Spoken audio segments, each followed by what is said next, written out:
두 동굴 두 평화 이야기, 이런 제목으로 2024년도 성탄절 하나님의 말씀 같이 나누겠습니다. 2007년도 일입니다. 엄청난 고고학적인 발견이 로마에서 있었습니다. 아주 화제가 되었습니다. 그때를 또렷이 기억하는데요. 우리 교인들도 가본 곳이기도 하는데 대단히 유명한 관광지로 알려진 로마의 팔레티노 언덕, 그 언덕에서 밑을 내려다보면 고대 로마의 유물들을 다 볼 수가 있죠. 그 언덕에 아우구스투스 궁전이라는 것이 있습니다. 근데 그 궁전 16m 아래 지점에서 한 동굴을 발견했습니다. 이 동굴이 존재한다는 것은 로마의 신 베르길리우스의 작품이나 여러 문헌들을 통해서 이미 알려져 있었습니다. 왜냐하면 이 동굴이 로마에서는 가장 중요한 제사 장소였기 때문입니다. 왜 중요한가 하면 로마의 건국 신화를 보면 이 동굴 안에서 로물루스와 레무스 쌍둥이 형제가 늑대의 젖을 먹고 자랐다는 말이 나옵니다. 두 형제 가운데 로물루스가 이 언덕에서 로마 제국을 세웠습니다. 그런 역사적인 장소가 발견되었으니 얼마나 로마뿐만 아니라 세상이 흥분했겠습니까? 근데 우리는 로마가 다스리던 그 시대에 또 하나의 유명한 동굴 하나를 알고 있습니다. 그것은 예수께서 태어나신 동굴입니다. 성경은 예수님이 마구간에서 태어나신 것처럼 말하지만 가장 오래된 전승과 동방교회에서는 예수님이 동굴에서 태어나신 것으로 묘사합니다. 성경은 구유가 있다고 이렇게 나왔지 마구간이라는 말은 나오지가 않습니다. 그래서 구유가 있다고 다 마구간은 아니죠. 실제로 이스라엘에서는 비탈진 언덕에 물은 바위를 파고 거기에 가축우리를 만들었습니다. 그래서 예수님이 거할 여관이 없자 거기에 머물 수밖에 없었던 겁니다. 누가복음을 보면 마리아가 갓 태어난 예수님을 구유에 누였다고 말하고 있습니다. 구유가 있는 동굴은 평상시에는 염소나 양이 피난처로 찾아들던 곳이었습니다. 초대 교부 가운데 제롬이라고 하는 분이 계시는데 이 제롬은 바로 이 동굴 곁에서 평생 동안 성경을 번역했습니다. 로마 제국을 세운 쌍둥이 형제가 자란 동굴, 또 하나님 나라를 가져오신 예수님이 태어나신 동굴, 우리는 오늘 이 두 동굴을 비교하려고 합니다. 성탄절에 그들이 세운 두 나라를 또한 비교하려고 합니다. 왜냐하면 이것이 여전히 세상에 존재하는 두 왕국이기 때문입니다. 로물루스와 그의 형제 레무스는 늑대의 젖을 먹고 자랐습니다. 그 젖이 효과가 있었는지 그들은 장성했고 강력했어요. 늑대의 본성도 가졌습니다. 그래서 훗날 그들의 나라 로마는 늑대의 본성을 가진 몹시 사납고 매우 잔혹한 나라가 되었습니다. 형제는 자라서 각각 팔레티노 언덕과 아벤티노 언덕에 도시를 세웠습니다. 처음부터 그늘은 분열했습니다. 그런데 불행한 사태가 벌어져요. 어느 날 로물루스가 쟁기질해서 고랑을 만들고 그렇게 판 흙을 쌓아서 그것을 성벽이라고 불렀습니다. 그렇게 자신은 어떤 도시를 만들고 싶어 하는지를 말했습니다. 근데 그것을 본 레무스가 이 우스꽝스러운 성벽을 뛰어넘으면서 로물루스를 놀렸습니다. 이에 격분한 로물루스가 쌍둥이 형제 레무스를 때려 죽입니다.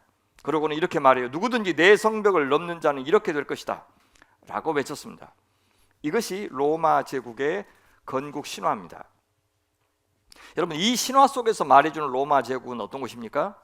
로마의 황제는 어떤 존재입니까? 그 나라를 이끌고 가는 정신은 무엇입니까? 로마 제국은 이렇게 힘, 폭력 위에 세워진 나라입니다. 힘으로 통치하는 나라. 이 제국의 황제는 아무도 이의를 제기할 수 없는 가장 강력한 힘을 상징합니다.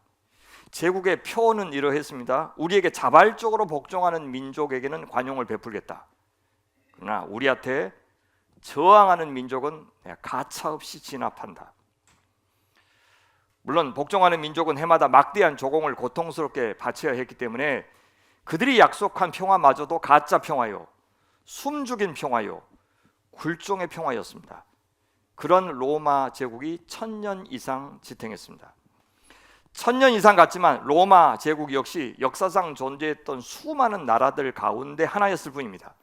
힘으로 유지되는 나라, 다른 힘에 의해서 반드시 그 나라는 무너졌습니다.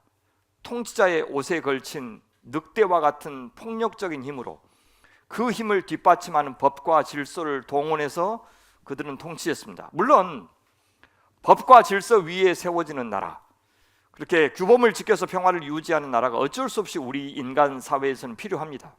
그런 것 없었으면 12.3 내란과 같은 일이 늘 벌어질 테니까 반드시 그것이 필요합니다. 하지만 그것이 독재든지 민주주의든지 공산주의든지 결국 힘으로 유지된다는 것은 어느 정도는 다 마찬가지입니다. 경찰, 군대, 사법, 검찰, 정치 권력 등이 다 동원되어야 간신히 유지되는 것이 이 땅의 나라입니다. 네, 합법적인 권력 맞습니다. 하지만 역사를 보십시오. 불행하게도 질서 유지를 위해서 만든 그 좋은 힘도 언제든 어디서든 누구에 의해서든 파렴치한 압제 권력으로 전락할 위험이 늘 있었고, 그 위험 때문에 인간들은 스스로 멸망을 자초했던 역사가 숱하게 많았습니다. 힘이 강할수록 폭력으로 기우는 경향이, 그 늑대 같은 경향이 우리 인간 안에는 있고, 나라뿐만 아니라 우리가 몸담고 있는 조직에도, 심지어 우리의 가정에도 그런 폭력과 그런 지배는 존재합니다. 그것이 2024년 대한민국이 보고 있는 일이기도 합니다. 자, 또 하나의 동굴이 있는데 그것이 예수께서 태어나신 동굴입니다. 예수님의 탄생 이야기를 시작하면서 누가복음 저자는 그 당시 온 세상을 다스리는 로마 제국 황제의 이름을 먼저 기록하고 있습니다. 그때 가이사 아구스토가 영을 내려 천하로 다 호적하라 하였으니, 이 호적은 구레뇨가 수리아 총독이 되었을 때 처음 한 것이라. 가이사 아구스토, 아우구스투스 황제입니다.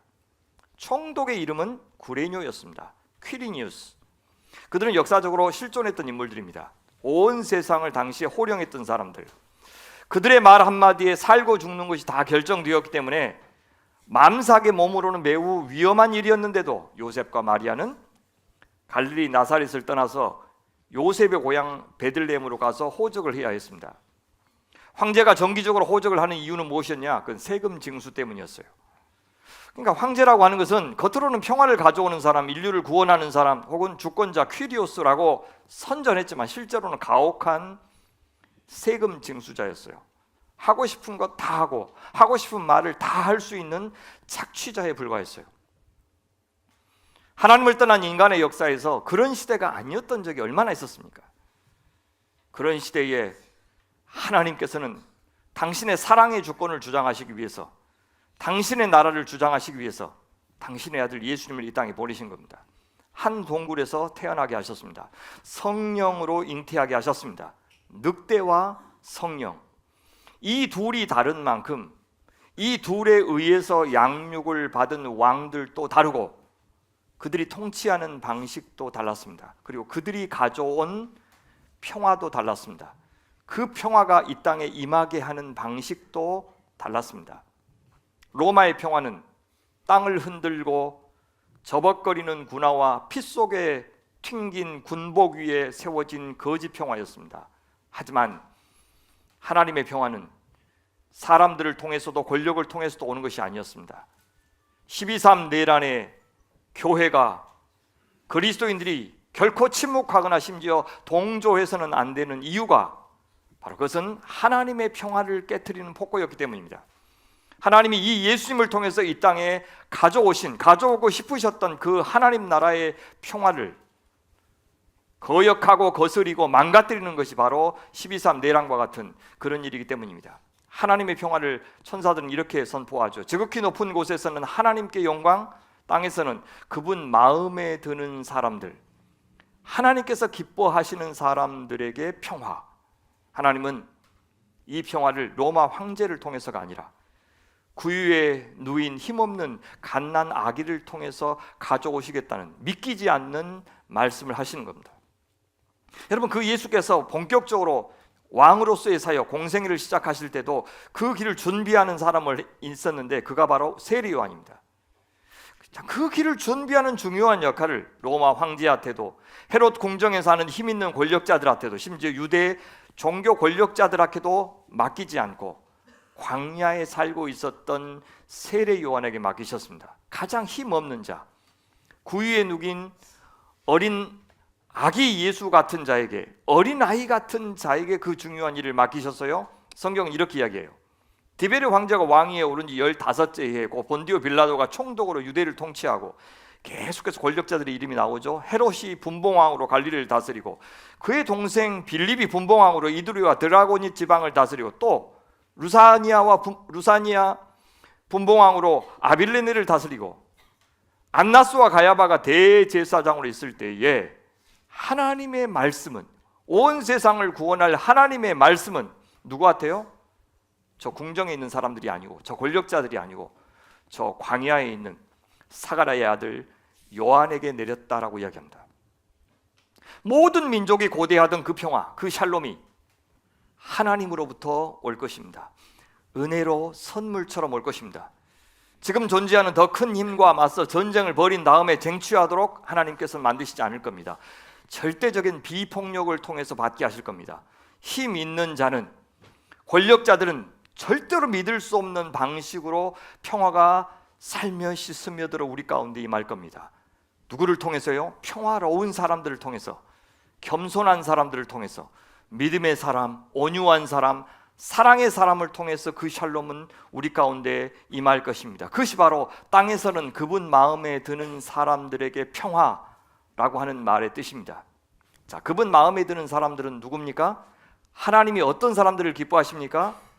예수님 자신을 따르는 사람, 예수님을 닮고 싶어하는 사람입니다. 하늘 보자 버리고 이 땅에 오신 하나님의 아들 예수님처럼 살고 싶어하는 사람들, 타인의 목숨, 타인의 밥줄 끊어서 빼앗아서, 타인의 샬롬과 안식을 빼앗아서 자기 권력을 유지하려고 하는 자들은 이 예수님과 가장 거리가 먼 사람들입니다. 법과 질서를 앞세워서 가짜 평화를 만들려고 하는 자들이 하나님께서 세상에서 가장 질색하는 자들입니다. 그러면 누가 예수님 같은 자입니까? 누가 어린아이와 같은 자입니까? 누가 평화의 사자가 될 수 있습니까? 천사들의 찬양과 분부를 받들어 맨 먼저 이 동굴에 찾아와서 경배했던 목자들 같은 사람, 동방 박사들 같은 사람, 아니 처녀의 몸에 아이가 생긴다는 말을 듣고 보십시오, 나는 주님의 여종입니다, 당신의 말씀대로 나에게 이루어지기를 바랍니다 라고 응답했던 마리아 같은 사람, 하나님의 자비로우신 능력, 참된 권세와 주권 앞에 복종하는 사람들이 평화의 사자가 될 것입니다. 평화의 나라의 주역이 될 것입니다. 섬김을 받으러 오신 것이 아니라 섬기러 오신, 사랑하러 오신, 희생하러 오신 예수님처럼 굴림이 아니라 섬김의 기쁨을 아는 사람들이 평화의 사자가 될 겁니다.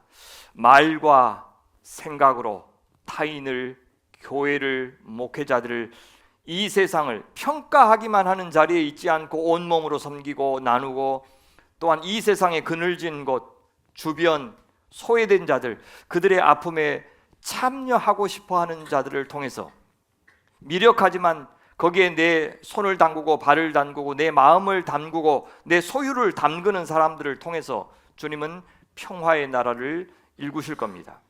로마의 무기는 창과 칼입니다. 세상은 지금도 그것으로 자기들 왕국 만들 수 있고 유지할 수 있다고 믿고 있습니다.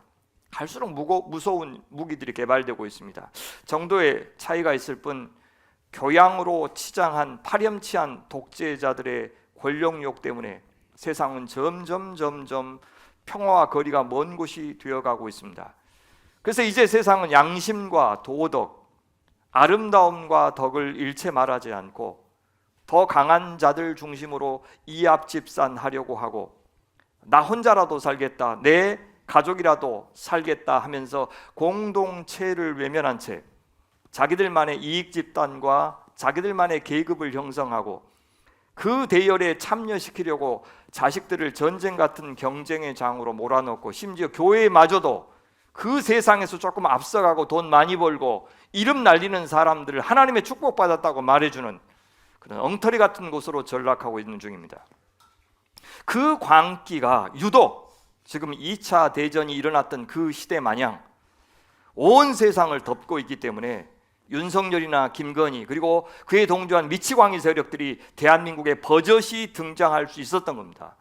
그런 분위기가 세상에 만연해서 저 강한 사람 편에 서가지고 내가 그 줄을 잘 서야 살아남겠다는 생각이 우리나라만이 아니고 온 세상에 풍미하기 때문에 그 말도 안 되는 트럼프나 푸틴이나 시진핑이나 아베나, 물론 뒤졌지만 그 김정은이나 그런 놈들이 버젓이 온 세상에 나타나고 있는 세상이기 때문에 뭐 윤석열이가 뭐 그거보다 뭐가 뭐 모자란다고, 조금 부족해도 강한 사람들을 세워야지라고 하는 풍조가 생긴 거예요. 점점. 교회는 그러지 말아야죠. 교회는 세상은 저렇게 미쳐 돌아가도 교회는 그러면 안 되죠. 교회마저도 그러니까 할 말이 없는 거예요. 0.7%의 차이가 교회가 만들어낸 거라고요. 교회도 이미 교회가 아니기 때문에 그런 세력인 줄 몰랐다고요? 왕자 보이세요? 여기? 안 보이세요? 또 믿음이 안 좋구만. 여기 왕자 보이시잖아요. 그죠? 왕자 없었다고요. 시작 출연할 때부터 그 사람은 어떤 사람인지 몰랐어요. 교회가 다 봐줬잖아요. 다 봐줬잖아요. 알면서도 자신들의 이익을 대변해 줄 것이라고 하는 그 한 가지 이유로 속으로는 그들을 조롱하고 비웃으면서 자기 욕망의 꼭두각시로 세웠던 겁니다. 그리고 여전히 계엄을 지지하는 집회를 열고 설교를 하고 지지 성명을 부끄러운 줄도 모르면서 발표하고 있습니다. 그런 권력지향적인 늑대의 피가 흐르고 있는 우리 인간의 힘 갖고 어떻게 평화를 이룰 수 있겠습니까?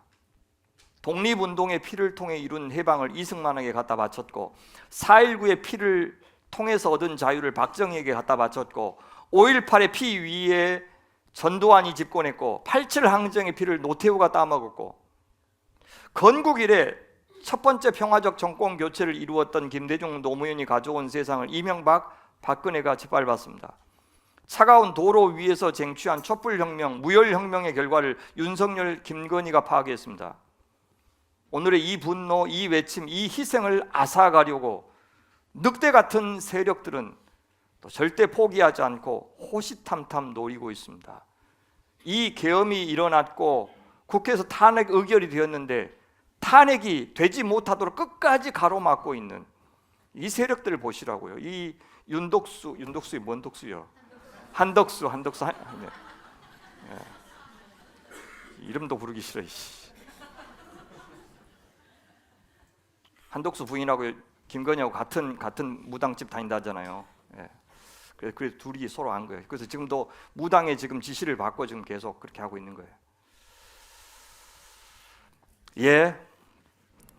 우리도 언제든 기회가 되면 그 권력의 대열에 동참하고 싶어하는 사람들이라는 사실도 잊어서는 안 되겠습니다.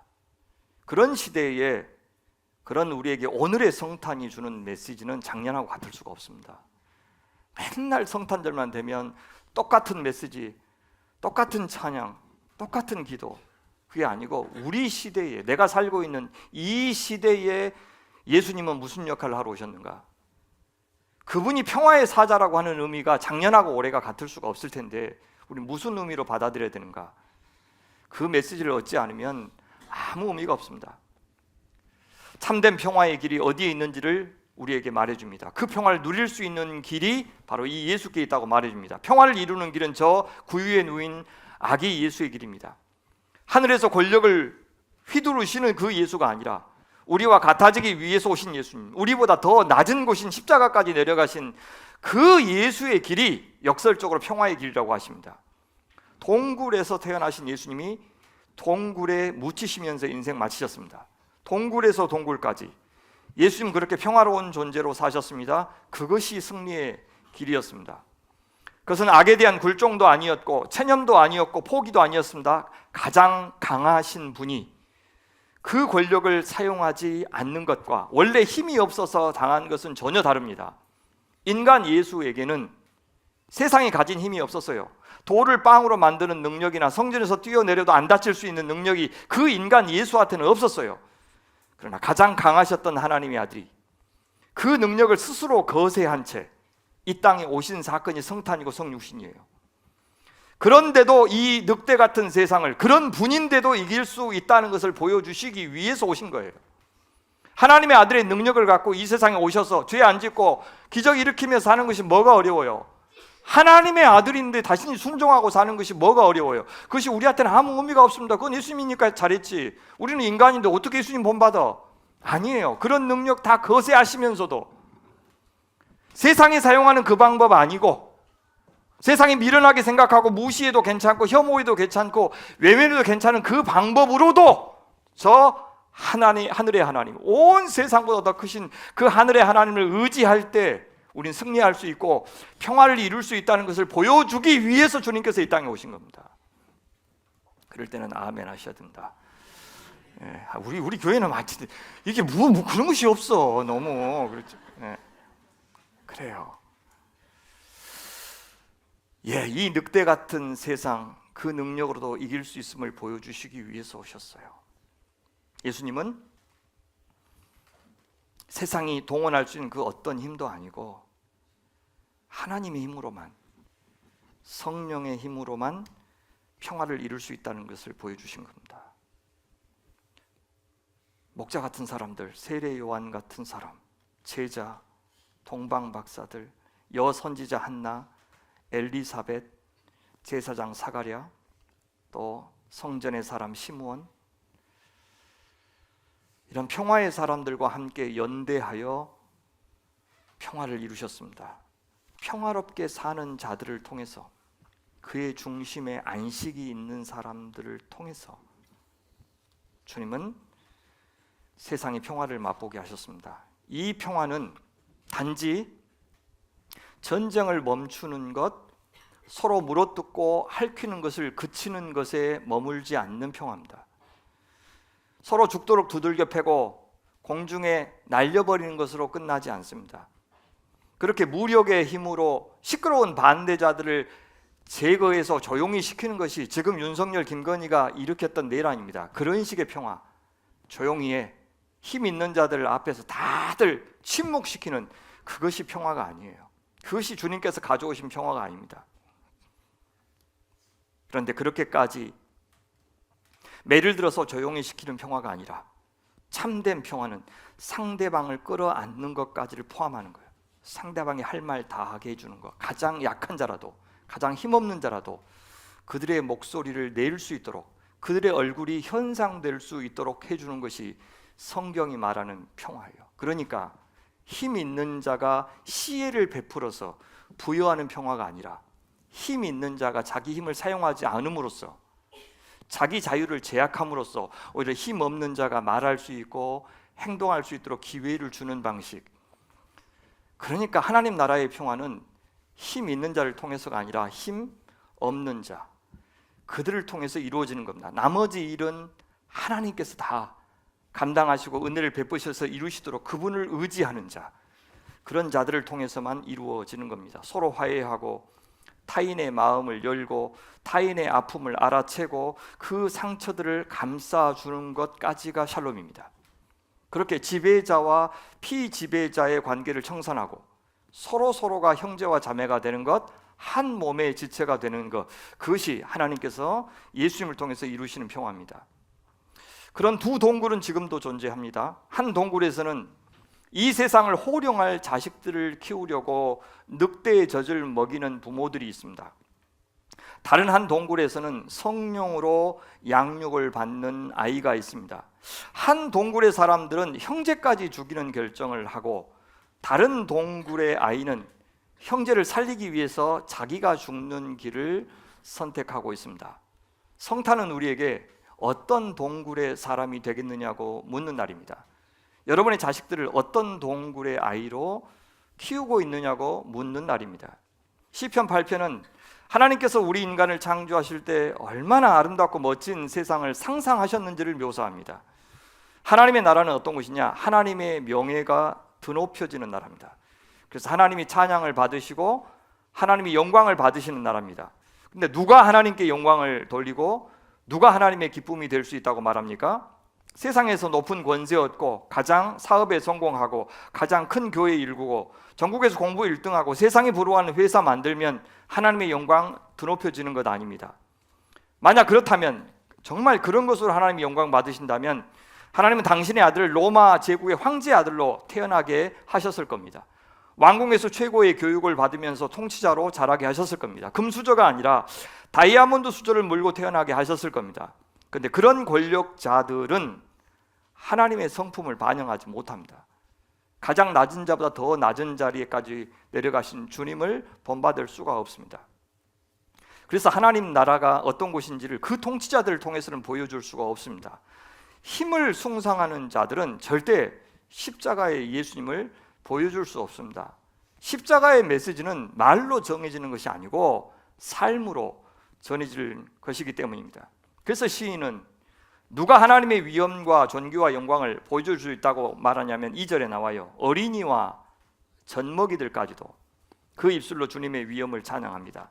주님께서는 원수와 복수하는 무리를 꺾으시고 주님께 맞서는 자들을 막아낼 튼튼한 요새를 세우셨습니다 라고 해요. 누가 이렇게 대조되고 있습니까? 연약함과 겸손함과 온유함을 상징하는 어린아이, 젖먹이들, 그것과 하나님의 절대 주권 또 우주적인 통치를 거부하는 교만한 자, 누구? 주의 대적과 원수들 보복하는 자들, 이 둘을 강력하게 대조하고 있습니다. 이 아름다운 창조 세계 속에 끊임없이 창조 세계의 질서를 파괴하려고 하는 혼돈 세력이 하나님을 대적하고 있고, 근데 하나님은 변함없이 이 세력으로부터 창조 세계를 지키시고 유지하시고 보존하시고 다스리고 계시다고 시인은 고백하고 있는 겁니다. 진짜 놀라운 것은 뭐냐? 하나님께서 주의 대적들에게 맞서서 당신의 능력을 세우시기 위해서 누구를 사용하신다 그래요? 어린 아이들과 젖먹이들의 입을 사용하신다. 어린 아이들과 젖먹이들, 그러니까 전혀 힘이 없지만 주님을 의지하고 주님의 이름을 부를 수밖에 없는 자들의 그 기도, 그 찬양을 통해서 하나님의 능력을 나타내시고 원수들을 잠잠케 하시겠다고 말합니다. 그 어린아이와 같은 자들이 하나님의 이름을 부를 때, 하나님의 능력을 믿을 때, 하나님의 주권을 인정할 때 그들은 하나님의 원수들보다, 온 세상을 호령하는 저 세력들보다, 저 부자들보다, 저 똑똑한 사람들보다 더 큰 능력을 갖게 하시겠다고 말합니다. 아니, 그들의 찬양과 기도를 듣고 하나님이 원수들을 심판하실 것이라는 뜻입니다. 우리가 세진다는 말이 아니고 우리가 강해진다는 말이 아니고 하나님이 강하신 하나님이 그들을 친히 심판하신다는 뜻입니다. 어떤 방법일지는 몰라도요. 그러나 악은 악에 의해서 심판을 당하게 하시는 이 원리가 우리는 지금 윤석열을 통해서 봤습니다. 하나님 나라에 필요한 사람은 하나님을 쉬게 할 정도로, 하나님이 할 일 없게 할 정도로 능력이 많은 사람이 아니에요. 성도들의 조그마한 작은 이런 정성과 헌금이 필요 없게 만들 만큼의 부자가 필요한 게 아닙니다. AI를 방불케 할 똑똑한 사람이 필요한 게 아닙니다. 하나님을 아는 자, 하나님을 인정하는 자, 그럴 만큼 겸손한 사람, 하나님을 경외하는 사람, 그들이 하나님 나라에 필요합니다. 그것이 로마 황제가 아니라 이 아기 예수님을 통해서 하나님께서 당신을 드러내신 이유입니다. 그래서 결국 그 어린아이와 같은 사람을 통해서 이 땅에서 하나님 나라 꾸리실 겁니다. 그것이 교회예요. 그것을 이렇게 묘사합니다. 우리 5절부터 7절까지 8절까지 말씀, 교회의 모습을 구약에서 어떻게 묘사하는지 볼까요? 시작. 주님께서는 그를 하나님보다 조금 못하게 하시고 그에게 존귀하고 영화로운 왕관을 씌워주셨습니다.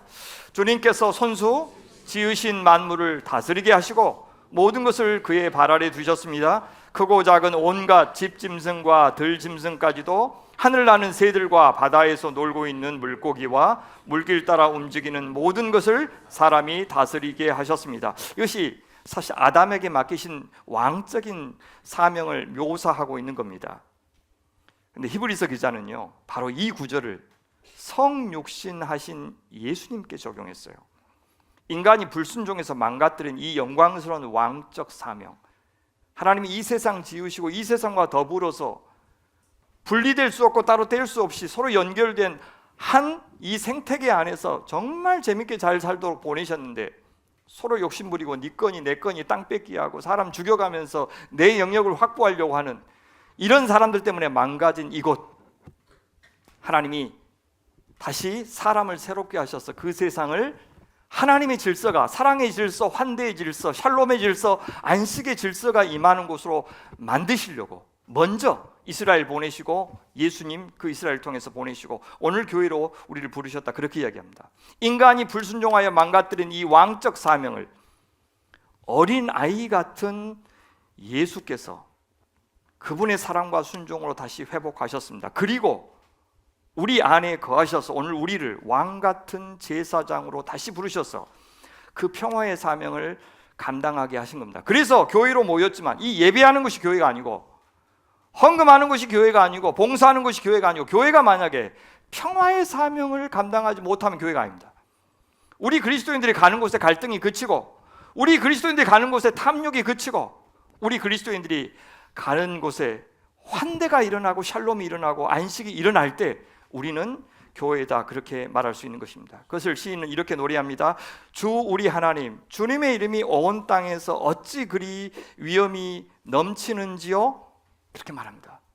바로 그렇게 살 때 온 땅에 주님의 영광이 드높아진다, 그렇게 이야기합니다. 큰 교회로 많은 활동으로가 아니라 우리가 평화의 사자가 될 때, 그때 주님의 위엄이 높아진다, 그렇게 말합니다. 말씀을 맺겠습니다. 평화를 만드는 우리의 삶을 통해서 평화의 주 우리 하나님의 아름다운 이름이, 존귀한 이름이, 위엄 있는 이름이 온 땅에 가득해지기를 바랍니다.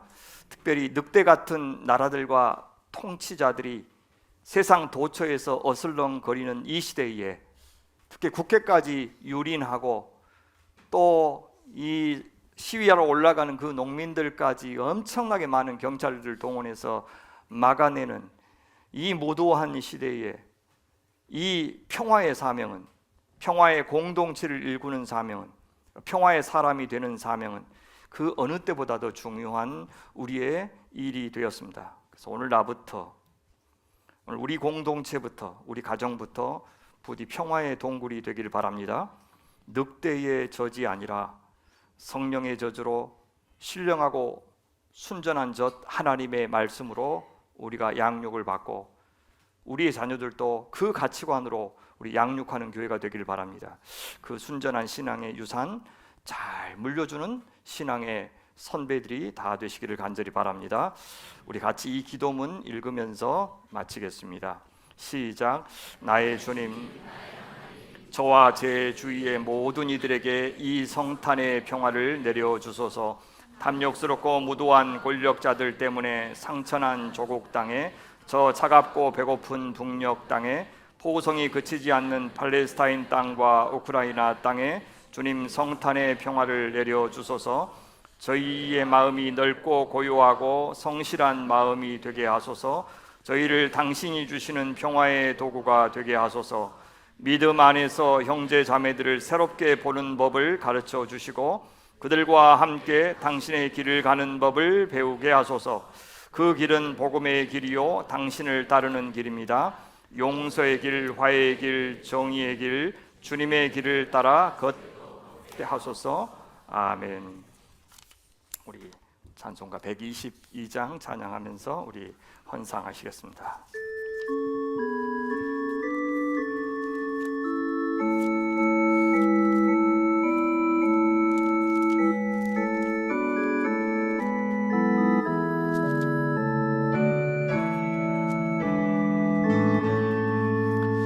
참 반가운 성도여 다 이리 와서 베들레헴 성 안에 가봅시다. 저 구유에 누이신 아기를 보고 엎드려 절하세, 엎드려 절하세, 엎드려 절하세. 구주 나셨네. 저 천사여 찬송을 높이 불러서 이 광활한 천지에 울리어라. 주 하나님 앞에 늘 영광을 돌려 엎드려 절하세, 엎드려 절하세 엎드려 절하세 구준하셨네. 이 세상에 주께서 탄생할 때에 참신과 참 사람이 되시려고 저 동정녀 몸에서 나시었으니 엎드려 절하세 엎드려 절하세 엎드려 절하세 구준하셨네. 여호와의 말씀이 육신을 입어 날 구원할 구주가 되셨도다. 늘 감사한 찬송을 주 앞에 드려 엎드려 절하세 엎드려 절하세 엎드려 절하세 구준하셨네. 아멘. 기도하겠습니다. 사랑하는 아버지, 존귀하신 주님을 저희 가운데 선물로 허락하셔서 감사합니다. 어제부터 저희가 어린 아이에서부터 어른에 이르기까지 아들 예수님 보내주신 그 은혜에 화답하여 올려드린 이 찬미와 고백과 예물까지 받아 주시옵소서. 부디 말씀의 저주로 성령으로 양육되어 예수님처럼 이 땅에서 평화의 사람으로 꼭 살게 하여 주시옵소서. 힘으로 굴종시키는 거짓 평화, 가짜 평화에 세상 곳곳에서 전쟁이 벌어지고 굶주림이 있고 분노와 또 미움이 유산으로 물려지는 그런 안타까운 일이 벌어지고 있는데, 주님 당신의 자비를 그곳에 베푸셔서 그들에게도 평화의 복음이 통하게 하여 주시옵소서. 이 예물을 드리며 저희를 평화의 종으로 써주시기를 간구하는 마음도 같이 올려드립니다. 북한에, 일본에, 우리의 경쟁자들에게 하나님 은혜를 내려 주시옵소서. 우리 공동체에 은혜를 내려 주시옵소서. 주님의 샬롬이 병든 자녀들에게 임하게 하여 주옵소서.